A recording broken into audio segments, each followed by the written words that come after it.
আলোচনার বিষয়বস্তু মূলত নির্বাচনকে ঘিরে।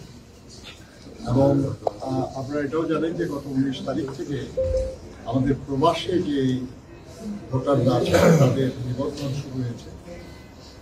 তাই এই সময়ে ওটি অনেক প্রাসঙ্গিক।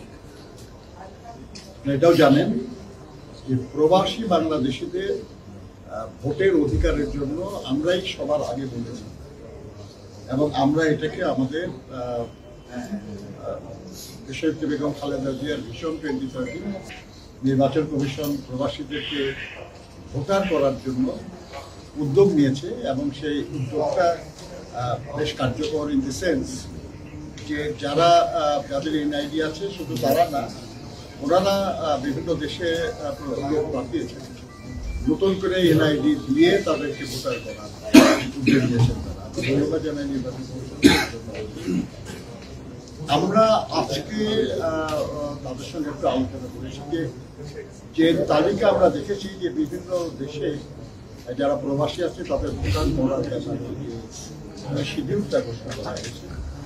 সেখানে কয়েকটা দেশে যেখানে আমাদের প্রবাসী বাংলাদেশিদের সংখ্যা অনেক বেশি, যেমন সৌদি আরব বা ইউএই এরকম দেশের মতো দেশে প্রচুর বাংলাদেশি এবং তাদের অনেকেই বিভিন্ন এমন স্থানে বসবাস করে যেখানে অন্যান্য দেশের মতো তাদের ভোটার হওয়া বা নিবন্ধিত হওয়ার সুযোগ দুষ্কর, কঠিন।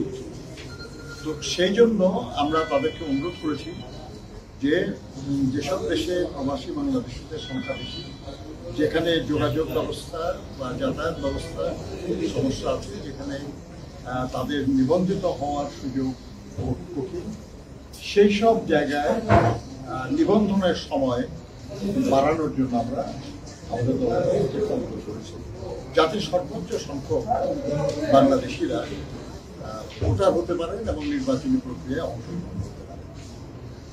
নির্বাচন কমিশনের পক্ষ থেকে আমাদেরকে আশ্বস্ত করা হয়েছে যে তাদের শিডিউলে একটা সুযোগ আছে যে সমস্ত নিবন্ধন শেষ হয়ে যাওয়ার পরে কয়েকটা দিন যারা বাদ করবে, যারা এর মধ্যে নিবন্ধিত হতে পারবে না, তাদেরকে নিবন্ধিত করার একটা সুযোগ থাকে।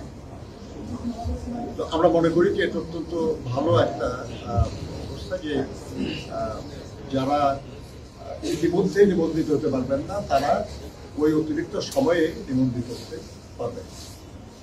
আমরা নির্বাচন কমিশনকে আরেকটা অনুরোধ করেছি যে যেহেতু প্রবাসে যারা থাকেন তাদের খুব কম মানুষেরই ন্যাশনাল আইডি আছে, নানা কারণে, বাস্তব কারণেই তাদের বেশিরভাগ লোকেরই এনআইডি নাই। এই যে নতুন করে এনআইডি দেওয়ার এবং তাদের ভোটার করার যে উদ্যোগ, সেই উদ্যোগও মানে সব দেশে এটা হয় নাই এবং এটার যথেষ্ট সময়ও ছিল না যে সবাইকে এনআইডি অন্তর্ভুক্ত করা যায়।